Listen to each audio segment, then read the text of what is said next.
Continuación vamos a tener al profesor Adrián Pinto. Él es profesor catedrático del Departamento de Bioquímica de la Escuela de Medicina acá en la Universidad de Costa Rica.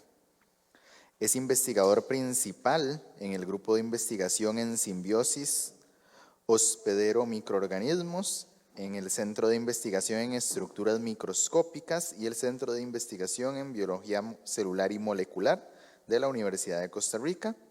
Cursó la licenciatura y la maestría académica en microbiología. En la Universidad de Wisconsin, en Estados Unidos, se doctoró en microbiología ambiental con mención en fitopatología. Ha sido docente en cursos de bioquímica de grado y de posgrado, como investigador también desde el 2009. Ha dirigido proyectos como investigador principal, tesis como tutor. Ha sido investigador en la Unidad de Bioprotección del Instituto Nacional de Biodiversidad, integrante del Comité Asesor de la Estación Biológica La Selva, director del Centro de Investigación en Estructuras Microscópicas, embajador de Costa Rica en la Sociedad Internacional de Ecología Microbiana y vicerrector de investigación también. Lo recibimos para una charla titulado Asociaciones simbióticas entre microorganismos e insectos, fuente de nuevos antibióticos. Muchas gracias de nuevo por la invitación. El evento ha estado espectacular y es muy motivante que tengamos una comunidad tan bonita de investigadores acá en la universidad. Yo les voy a hablar de insectos. Yo jugaba con hormigas cuando era niño, fue mi primera pasión, mis primeros experimentos. Yo soñaba con ser científico. Luego en el colegio, por circunstancias de la vida y madurez, abandoné ese sueño.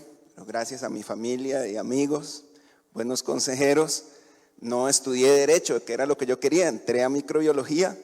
Ya en microbiología otra vez estoy a punto de dejar la universidad, pero gracias a buenos consejos de familia y amigos me mantuve y en bioquímica conocí a una profesora, Yamilet.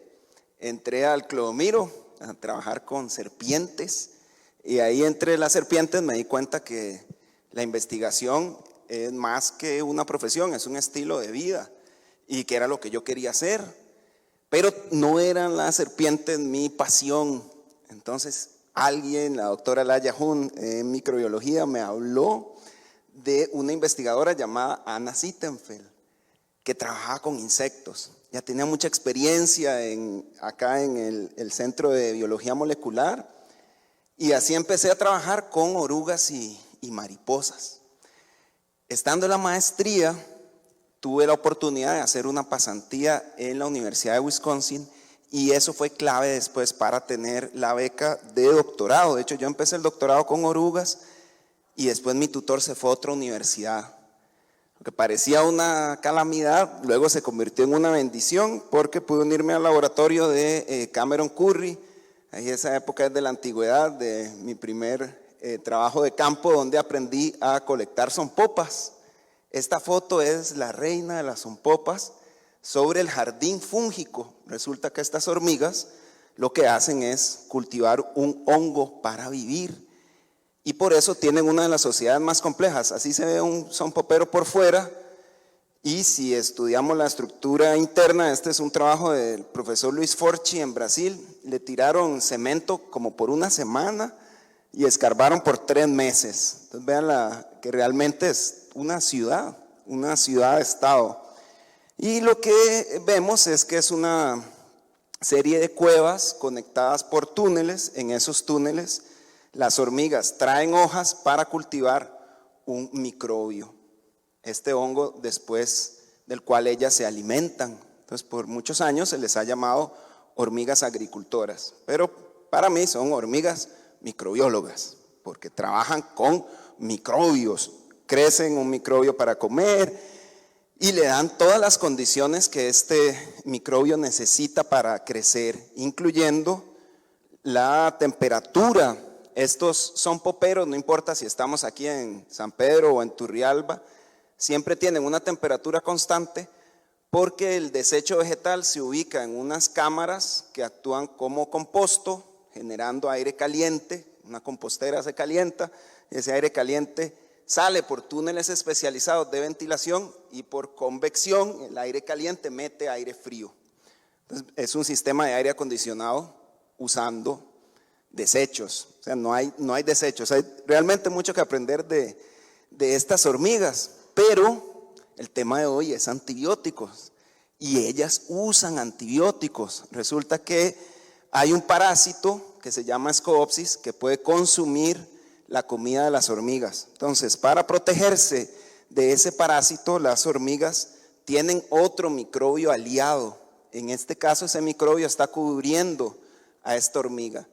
Este microbio es un tipo de bacteria que se llama actinobacteria, que aquí vemos en un bioensayo, es lo que hacemos, como van a ver constantemente en el laboratorio, vemos como ese microbio amigo de las hormigas inhibe al parásito, al enemigo.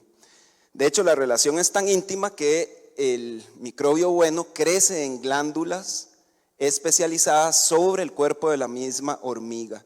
La hormiga le manda comida a través de esas glándulas afuera en el exoesqueleto y ahí la hormiga se alimenta, la bacteria se alimenta y produce los antibióticos para defender al cultivo. Entonces, esta es una de las simbiosis más complejas en la naturaleza. En mi caso, en el doctorado, trabajé con un tema de ciencia básica, la fijación de nitrógeno, que luego por razones de financiamiento acá no continuamos, sino que lo que nos parecía más atractivo era seguir esta línea viendo si otros insectos, de tantos que hay en Costa Rica, ¿verdad?, de tan bonitos, sucedía algo similar, donde una bacteria les brindaba protección. Otra de las grandes ayudas que yo tuve fue cuando fui al doctorado, tuve una reserva de plaza. Entonces, al final del doctorado, junto con mi tutor Cameron, escribimos varias propuestas. Una fue esta, llamada Observatorio Microbiológico en Insectos Sociales, para tratar de contestar esa pregunta. Hubo ciertos problemas para poderla ejecutar y por eso nuestro grupo inicia realmente con otro tema, que es control biológico. ¿Cómo podemos controlar las zompopas? Porque es una gran plaga en este país. Entonces ahí tenemos toda una línea. Sin embargo, con perseverancia logramos poder ejecutar el proyecto de antibióticos. Bernal Matarrita hizo su tesis de maestría en este proyecto. Ahora él es estudiante de doctorado en el Max Planck de Jena. Y ahí, por ejemplo, Bernal logró aislar uno de los parásitos de la hormiga bala y logró encontrar actinobacterias que inhiben a ese parásito de esta especie. Y encontró entonces y evidencia de este tipo de asociaciones en otras especies de hormigas, avispas y abejas con las cuales seguimos trabajando. Entonces, en esta parte les voy a comentar sobre los insectos en los cuales actualmente buscamos antibióticos. Las hormigas Atini son, como decir, la familia de las zompopas. Este es un árbol evolutivo donde están las diferentes especies de hormigas que cultivan hongos. Aquí en el pináculo de la evolución están las zompopas. Pero los géneros más basales, como este Apterostigma, vean que también cultiva un hongo, sin embargo, toda la colonia cabe en la palma de su mano. Es una operación mucho más pequeña. Sin embargo, los principios son los mismos. Cultivan un hongo, el hongo tiene un parásito y las hormigas usan bacterias para protegerse de ese parásito. Entonces, investigando estas hormigas en la Estación Biológica La Selva, participamos en el descubrimiento de un antibiótico que se llamó selvamicina, porque venía de esta estación, en colaboración con la Universidad de Wisconsin y la Universidad de Harvard. El grupo de John Clardy, que es muy reconocido en el mundo de los productos naturales y también fue un colaborador del INVIO por muchos años. Resulta que esta molécula es especial porque se parece a antifúngicos, es un antibiótico de tipo antifúngico o antimicótico, si quieren ser precisos. Selvamicina es muy parecida a, por ejemplo, lo que se usa para salvar a la gente que fallezca por una infección, anfotericina B. Nistatina es más comúnmente usado como antifúngico, vean que son estructuras similares, esto se llama un polieno, pero selvamicina tiene un azúcar adicional que lo hace más soluble. Entonces, al ser más soluble, es menos tóxico y por lo tanto tiene más esperanza de llegar algún día al mercado como un antibiótico. Lo otro interesante de este trabajo fue que vimos que había dos versiones de selvamicina. Una versión era codificada o es codificada en el cromosoma de las bacterias. El tipo de bacteria que hace selvamicina se llama Pseudonocardia. Ese es el simbionte de las hormigas. Pero habían otras pseudonocardias que más bien codificaban a la selvamicina en un plásmido. Entonces, habían dos versiones muy similares, pero en contextos genéticos diferentes. Entonces, este conocimiento lo trasladábamos a los sistemas que ya veníamos estudiando. En este caso, una actinobacteria de otro género, Streptomyces, que venía de la tesis de Bernal, que habita en los nidos de esta avispa, que es bien brava, pica bien duro. En el interior del nido, en lo más sagrado, en las larvas, ahí encontramos ese actinomicete.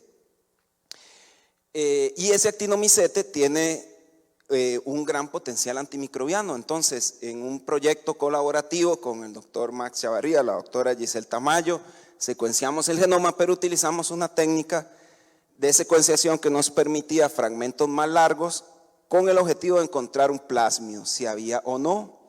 Y en efecto logramos identificar ese plásmido y tiene genes biosintéticos en el caso de esta bacteria. Actualmente el doctor Max lidera un proyecto en el cual continuamos colaborando con la doctora Tamayo y el equipo del Ciprona, porque queda mucho trabajo por hacer. En una publicación reciente encontramos un compuesto, gracias al trabajo realizado por los colegas de química, que se llama nonactina. Aquí está el clúster biosintético de este antimicrobiano.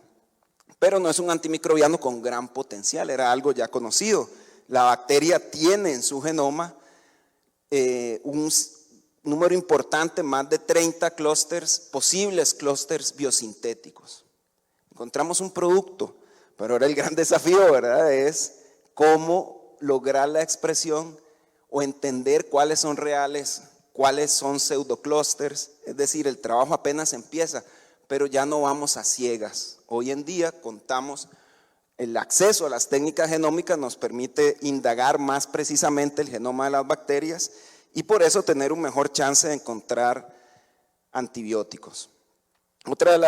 Quizá una de las grandes herencias de selvamicina, la que tiene más impacto sin duda directo, es que gracias a ese descubrimiento entramos a la renovación de un proyecto muy grande financiado por NIH.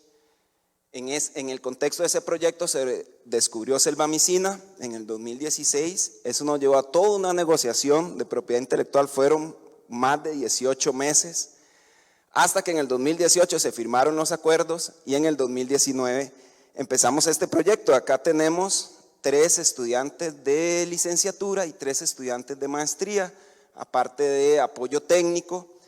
La colega Catalina Murillo, que es co-coordinadora de nuestro grupo de investigación, estuvo al principio del proyecto para echarlo a andar y ahora fue sustituida por un project manager, porque ya el proyecto está marchando muy bien. Nuestra parte es generar actinobacterias y ya superamos bastante la meta inicial de 1000 actinobacterias, ya casi estamos pasando, de hecho pasamos las 2000, y esas bacterias las sometemos a un bioensayo para ver su actividad biológica. Nosotros en este consorcio entonces estamos aquí, apenas en la primera parte.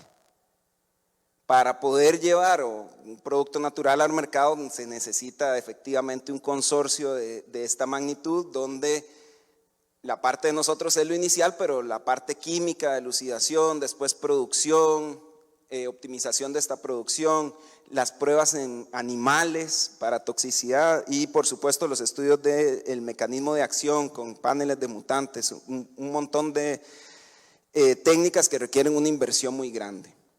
Nosotros no podemos hacer esas cosas aún, pero el estar en este proyecto pues nos permite aprender y por qué no soñar a llegar a poder hacer todo el proceso acá en el país. Esta es una foto del biensayo de tamizaje que nosotros hacemos. Entonces aquí ven 12 cepas de prueba y esta es la actinobacteria. Entonces vean, por ejemplo, a esta no le hizo ni cosquillas, pero esta no puede crecer. Aquí había una bacteria y no creció. Esta es lo que llamamos una inhibición de 3 y esto no inhibición. Entonces este bioensayo tiene un sistema de puntuación. Con esa puntuación podemos sacar un promedio y lo que ven acá es cómo se comportan nuestros aislamientos cuando los comparamos con aislamientos que vienen de suelo y de plantas. Realmente los aislamientos que vienen de insectos tienen un promedio de inhibición superior. Si el promedio fuera 1, significa que inhibieron a todos los hongos en promedio. Si fuera 0, es que no hubo inhibición. Ven cómo nuestros aislamientos de insectos tienen una actividad muy buena contra hongos y también una actividad destacable contra gram negativos, que es uno de los objetivos de cuando buscamos nuevos antibióticos. Bueno, y ya en esta etapa entonces podemos profundizar más, como tenemos muchas bacterias caracterizadas. Nuestro estudiante de maestría, Alan Artavia, ya empezó a seleccionar algunas de ellas, las que tenían cierta especificidad contra gram negativos. Podemos secuenciar el genoma, estos son los 10 genomas de la tesis de Alan, y empezar entonces a buscar cuáles podrían ser los antibióticos responsables de esa posible actividad.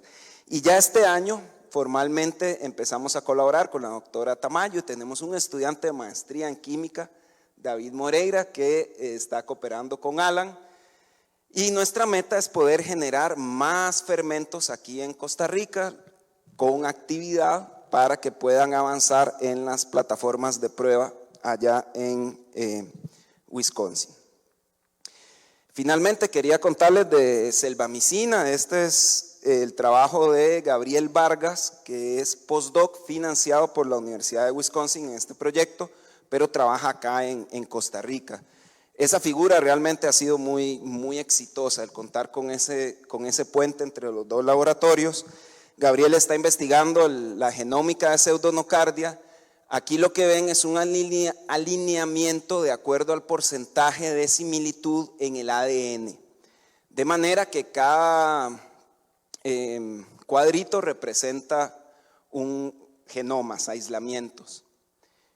Vean que acá están los aislamientos de Costa Rica. Estos son los que hacen selvamicina. Se separan de todo lo demás, de todo lo que se ha estudiado en Panamá, Argentina y otros países. Entonces eso nos da pues esperanza. Además vemos los dos contextos. Estas hacen selvamicina en el cromosoma y estas lo hacen en el plásmido.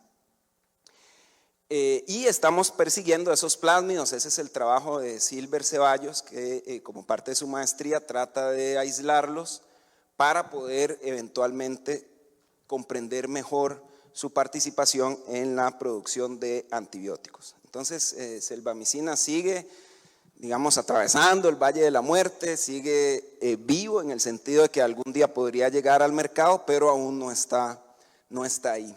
Requiere todavía más investigación. La parte de nosotros es buscar posibles variantes naturales y lo que estamos encontrando es que sí las podría haber acá en Costa Rica. Parece ser un fenómeno de adaptación local muy particular de este ecosistema de la selva. Ya para ir cerrando, hay otros insectos que estamos trabajando actualmente que nos llaman muchísimo la atención y donde también tendríamos eventualmente oportunidades para estudiantes que estén interesados en estos temas. Las abejas sin aguijón o meliponas son abejas nativas que crecen, bueno, usualmente en los árboles, pero pueden cultivarse en el CINAT, que es el Centro Nacional de Apicultura Tropical de la UNA, tienen toda la experticia en estas abejas.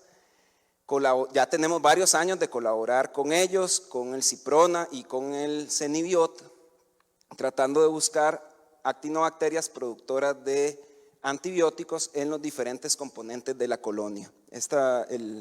Uno de los trabajos que salió de acá fue la tesis de licenciatura de Juan Carlos Cambronero.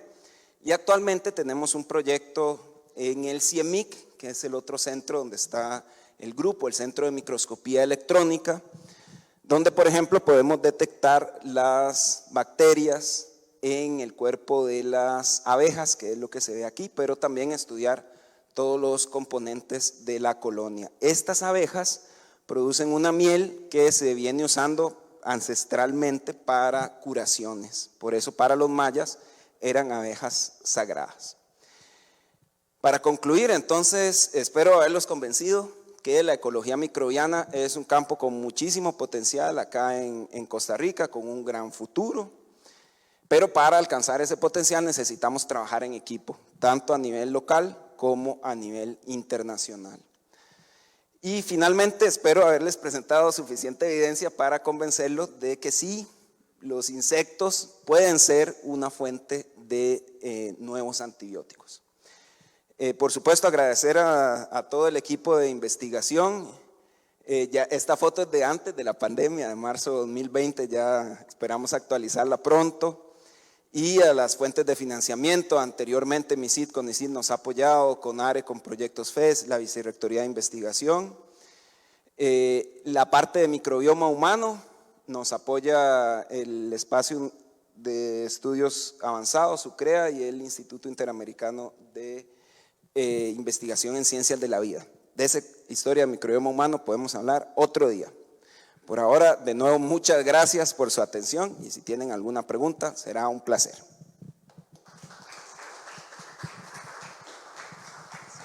Gracias, Adrián. Una pregunta relacionada con la investigación de Jonathan Parra es que él estudió también una pseudonocardia y también encontró que en sus pseudonocardias había más actividad antimicótica que antibacteriana. Yo no sé si ustedes han notado esa misma tendencia dentro de las pseudonocardias que han estudiado. Sí, muchas gracias por la pregunta. En promedio, sí. Se ve una mayor actividad antifúngica y es bastante promisorio. Por ejemplo, como les hablaba, selvamicina es muy activo contra Candida albicans y Candida auris.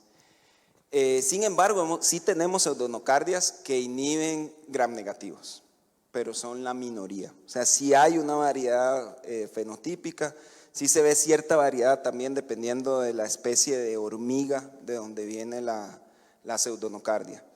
Entonces sí, todavía tenemos mucho que aprender. Sí se ve la tendencia, pero hay excepciones. Entonces, tal vez indagando en esas excepciones, podamos entender más de cómo producen estas bacterias su arsenal de antimicrobianos. Y otra pregunta en relación a la selvamicina y a la presencia en Atini. Cuando se va uno, no sé si has muestreado más al sur de la selva. Digamos, me extraña tanto que en Panamá no haya, ¿verdad? Realmente no hay. Bueno, por lo menos en donde ha muestreado, pero no sé qué tan al sur te has ido de la selva hacia el sur. Sí, bueno, la semana pasada tuvimos una gira OSA, entonces esos resultados todavía no están. Pero sí, esa es una gran pregunta, ¿verdad?